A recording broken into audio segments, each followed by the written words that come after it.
असावे. जेव्हा आपण गुरुला ऐकतो आणि त्या मार्गावर चालतो तेव्हा ती गुरुत्वाकर्षण शक्ती आपल्याला भेटते. कारण गुरु काय करतो? गुरु हा जप करतो. काय करतो? मला वाटतं की आज बाबांना भेटून आलो, मन प्रसन्न झालं. कारण ती चेतना तुमच्या संगत आली, पण ते थोड्या टायमासाठी.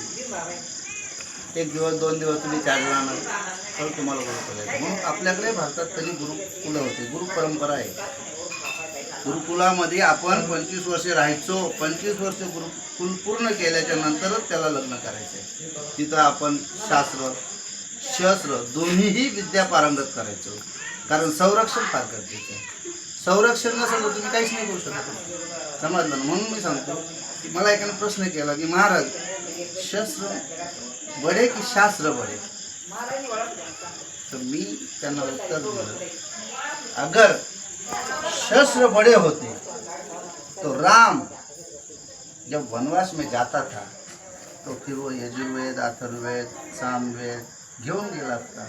पण त्याने एक धनुष्य जर नेला असेल